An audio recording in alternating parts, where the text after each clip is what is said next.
Hi, this is Ronald Corpus Official. I have the heart and advocacy of campaigning of rabies awareness, and welcome to my vlog. And for this content, for this video, ating pag-uusapan o ating tatalakayin ang isang katanungan coming from at user OK6HC1EO4P na kung saan ang kanyang katanungan ay totoo bang namamatay ang aso/pusa ng 14 days kapag may rabies kahit hindi nakakagat o kalmot?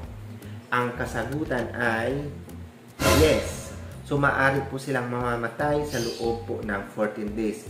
Pero, hindi lahat po ng aso at pusa ay namamatay agad sa loob ng 14 days. Minsan, mas maaga pa doon sa loob ng week lang ang inabot, namamatay agad sila. Minsan naman, aabot po ng weeks, 2 to 3 hanggang aabot po ng isang buwan o mahigit pa sa isang buwan. So, namamatay po sila at hindi lang isang buwan. Minsan, aabotin po sila ng taon o 2 taon o abot po sila ng ilang years.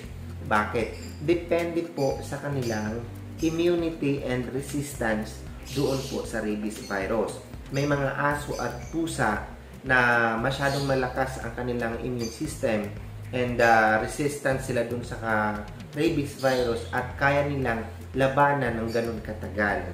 Kaya sila nakakapaghawa kung sila po ay nakakalmot o nakakagat sa mga tao o sa ibang hayop. Kaya ang rabies virus ay kumakalat. Yun yung tinatawag na asymptomatic po ang isang aso, tulad ngayon na napakaingay ng aso. So, hindi po sila nagpapakita ng sign and symptoms na sila po ay infected po ng rabies virus. It's because, tulad ng sinabi ko kanina, malakas po ang kanilang pangangatawan. Kaya sila nakakapanghawa o nakakapang-infect once po sila ay nakakagat ng ibang hayop po sa ating mga tao o nakakakalmot. Hindi natin alam na sila po ay may rabies virus na po. So, ano po ang dapat gawin? So, dapat ang ating mga alagang aso ay regular na merong anti-rabies vaccine. So, dapat sila po ay mababakunahan o ating pong papabakunahan pag sila po ay tumungtong na po sa tamang edad na pwede na po silang bakunahan ng anti-rabies virus. Sa ganung paraan po, nagiging safe po ang buhay ng ating mga alagang pusa o aso para po sa kanilang protection at protection na rin sa atin at sa ating lahat po na hindi na po yung tinatawag na mapipigilan o to stop the spread po ng rabies virus. At kung sakali naman tayo po ay nakagat po ng ating mga alagang aso o pusa, lalo na po mga stray cat o stray dogs, ang una po natin gawin ay number 1, so hugasan po natin ng ating mga sugat, may kasamang antibacterial soap. 10 times po natin siyang hugasan in running water.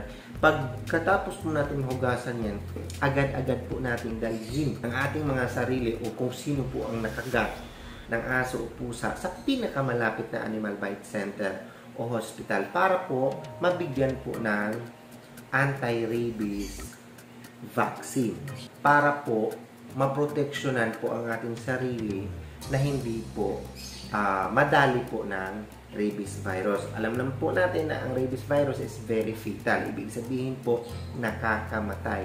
99.9% ang kanilang mortality rate. So, very fatal.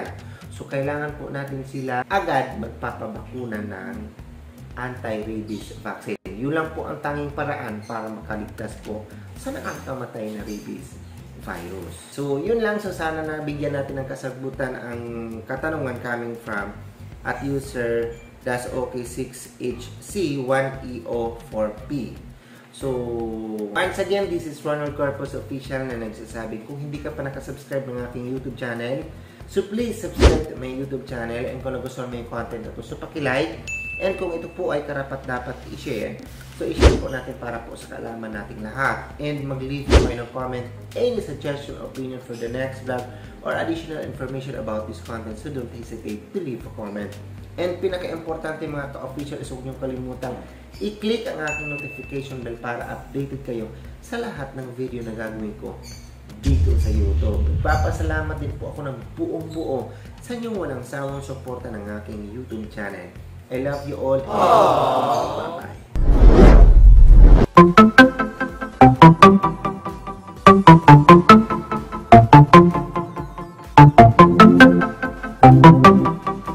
Bye!